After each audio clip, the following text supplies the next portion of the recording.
Beautiful story. The night fire was born, extended sleeping story.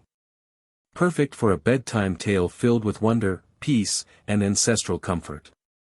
The night fire was born. Before the first footprints were etched into soft soil. Before names clung to rivers or trees, before stars had meanings, before time had a voice. There was only the wild.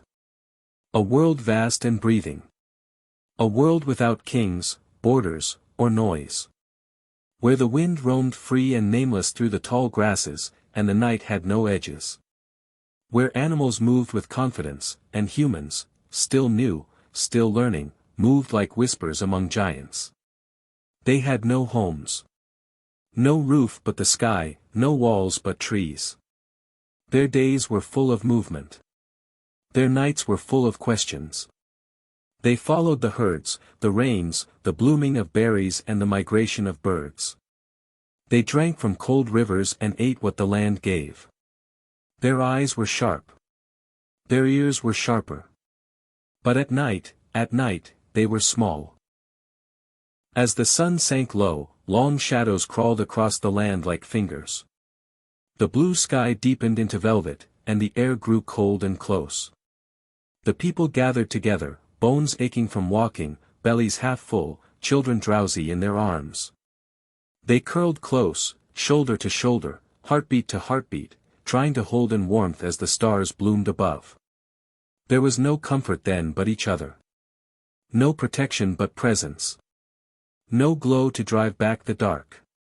Only silence, breath, and the long hush of night creatures waking. They listened. To the rustle of something unseen. To the distant calls of hunting beasts. To the winds that moved like spirits through trees. And inside their chests, the question flickered again. How do we survive this night?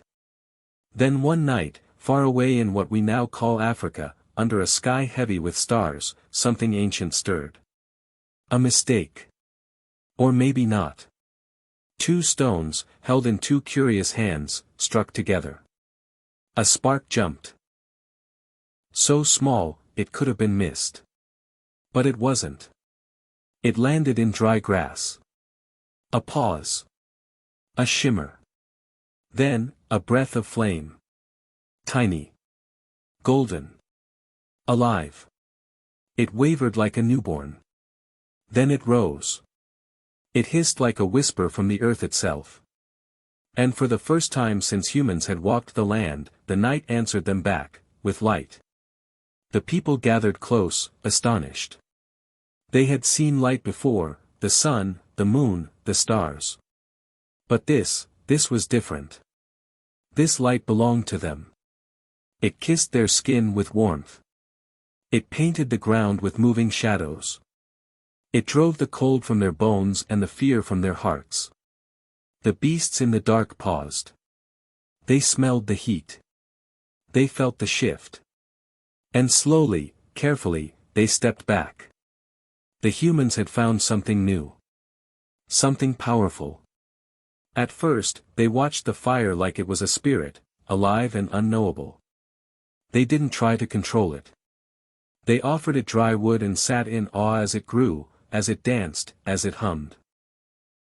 Then slowly, they began to learn. They learned what made it grow. What made it die. What made it angry. They learned that fire could devour, but also protect. That it could destroy, but also teach. They learned to cook the roots and meats their teeth once tore apart raw. They learned to harden tools, to chase away disease, to dry the wet and soften the hard. They learned to carry embers in bowls of ash, keeping the flame alive as they wandered. They passed it from hand to hand like a secret, like a treasure, like a heartbeat. And around it, something else was born. Togetherness. They sat longer now. No longer huddled in fear, but drawn by choice to the warmth. They shared food. They shared songs. They told stories with their hands and eyes. The fire became their sun in the night. A center. A circle. A beginning. Picture it. A ring of people, your ancestors and mine, sitting in the cradle of time. The ground cool beneath them, the stars watching above. Ash smudged on cheeks. Laughter rising like sparks. A mother hums, her child tucked into the crook of her arm. An elder tells a story with slow hands and patient eyes. The fire crackles. The sky listens. And for the first time ever, the night feels like home. They are not running anymore. They are not hiding. They are here. Together. Whole. The fire did not make them gods. But it made them more than shadows in the dark. It gave them light, not just outside, but inside. And that changed everything. That tiny spark led to villages. Then to stories. To songs. To language. To memory. To art on cave walls and drums echoing through valleys. To the soft hush of bedtime tales, whispered across time. And now, to you. So tonight, as your eyes grow heavy and the world quiets. As you lie safe beneath your own roof, your own stars, your own breath. Remember. You are part of that story. You carry the light that once broke the night. The same fire that warmed the first mother and her child. The same spark that taught us to gather, to learn, to love. Close your eyes. Feel the warmth in your chest. Let it glow. You are the flame keeper now. The night still listens. The stars still watch. And the fire still burns, gentle, golden, and yours. Fire. Sleep well, flame keeper. The story continues in you. The night fire was born. An extended sleeping story for dreamers, wanderers, and flame keepers. Before time wore numbers. Before the sky had names. Before hearts beat to the rhythm of clocks and calendars. There was only the wild. It was not quiet, but it was still. It was not tame, but it was whole. The world was wrapped in green and gold, in soil and silence, in stars and scent. It stretched endlessly in every direction, with no borders, no signs, no fences, just freedom. Animals ruled the plains, the forests, and the mountains. Their paws marked the trails. Their eyes shaped the night. The rivers ran clean and fast, the wind whispered through untouched trees, and the sun. The sun came and went like a great, breathing drumbeat across the sky. And in that world, new and blinking, came us. Humans. Not yet mighty. Not yet builders or bakers or dreamers of cities. Just curious. Just walking. Just listening. They moved barefoot across the earth, feeling every grain of sand, every blade of grass, every stone. Their hands were tools. Their ears were maps. Their eyes were stories in the making. And at the end of each day, when the sun dipped below the hills and the great curtain of night unfolded, they stopped. They gathered. And they waited. The darkness came quickly in those ancient days. A thick, velvet hush that wrapped around their small, tired bodies. The temperature dropped, the ground grew cold. Their voices fell quiet. They held each other close, not out of love alone, but out of need. They had no houses. No fire. No way to hold back the dark. The night belonged to the beasts. To the shadows. To the unknown. And every night, as they stared into the deep sky above, they must have wondered. Will we see the light again? But then, something changed. Something small. Something eternal. It happened somewhere near the cradle of the world. What we now call Africa. Where the soil is red and rich, and the stars stretch wide above the plains.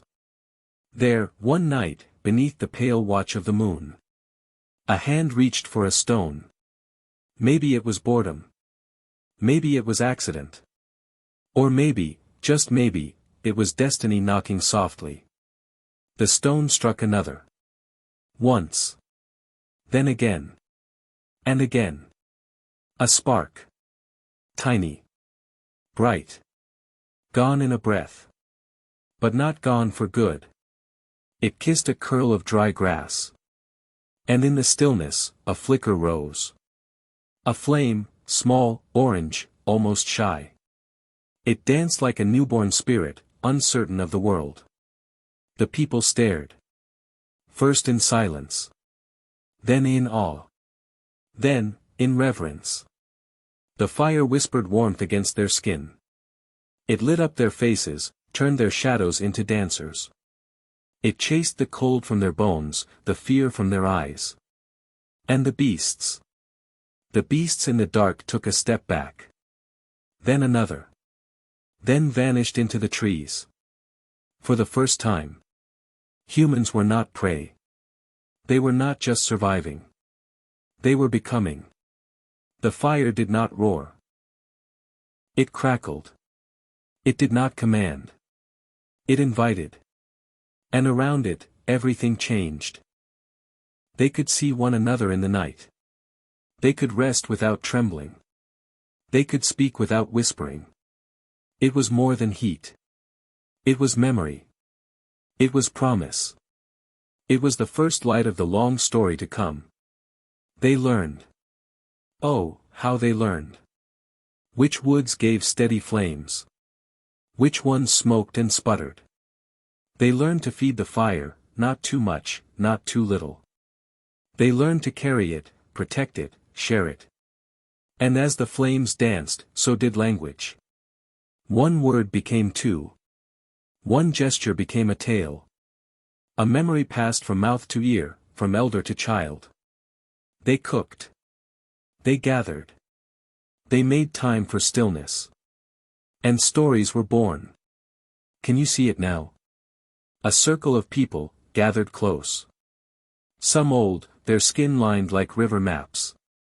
Some young, eyes wide with questions. A baby breathing softly on her mother's chest. The scent of roasted roots in the air. Laughter. Murmurs. A song hummed low. The fire crackles. The stars blink gently. The wind listens but does not disturb.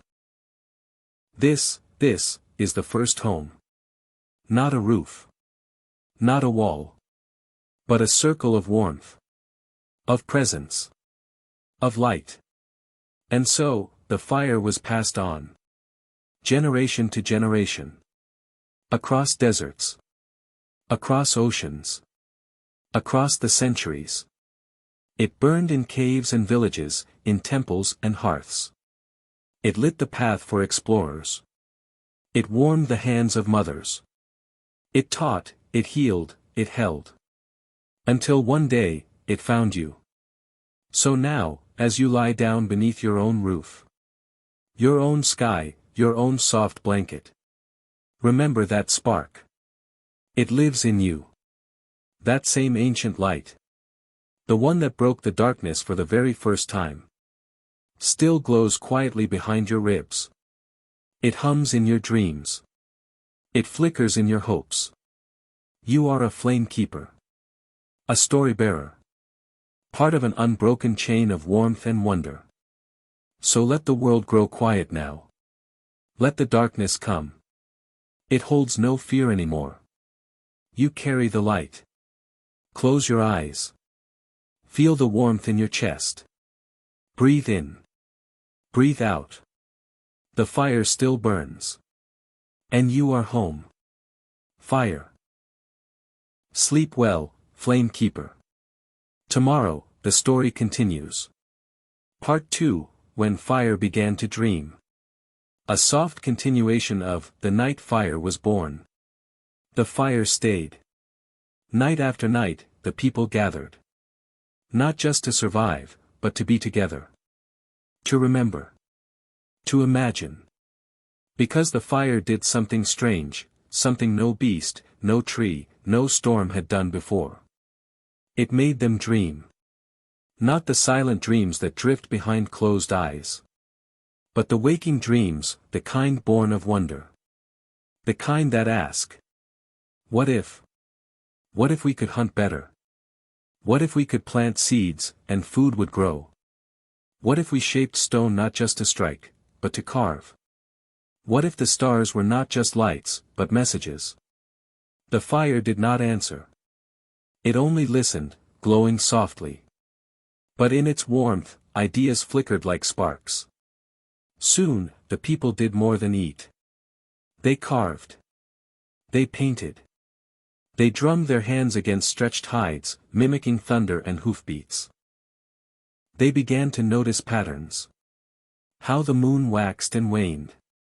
How the sun always rose again, no matter how deep the night. How birds returned in seasons, how trees gave fruit and then slept.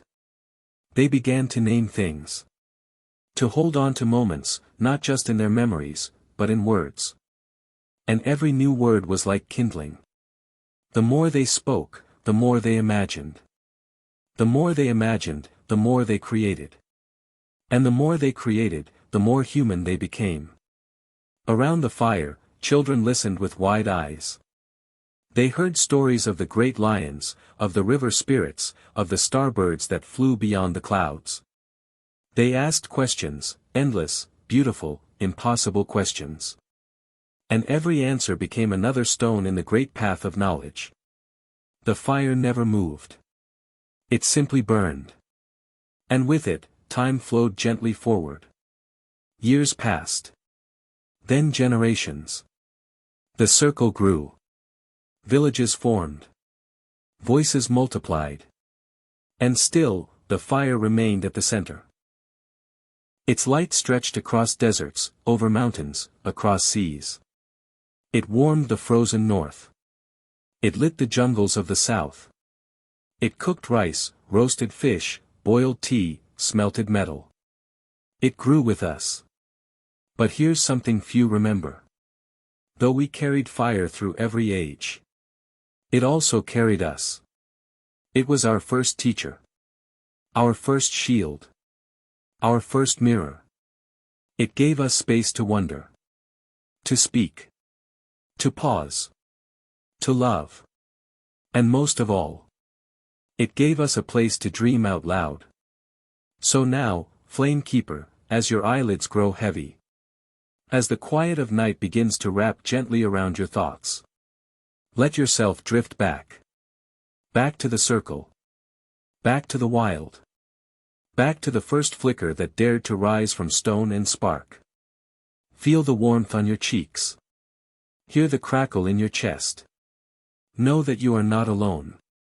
You are a part of something vast and ancient.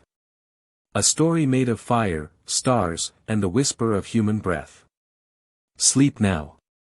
And if you dream, may your dream be filled with embers and stars. With ancestors beside you, and the fire gently glowing at your feet. You are safe. You are held. You are home. Fire. Sleep well, dreamer.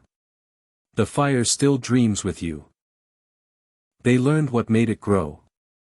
What made it die. What made it angry. They learned that fire could devour, but also protect. That it could destroy, but also teach. They learned to cook the roots and meats their teeth once tore apart raw. They learned to harden tools, to chase away disease, to dry the wet and soften the hard. They learned to carry embers in bowls of ash, keeping the flame alive as they wandered. They passed it from hand to hand like a secret, like a treasure, like a heartbeat. And around it, something else was born. Togetherness. They sat longer now. No longer huddled in fear, but drawn by choice to the warmth. They shared food. They shared songs. They told stories with their hands and eyes.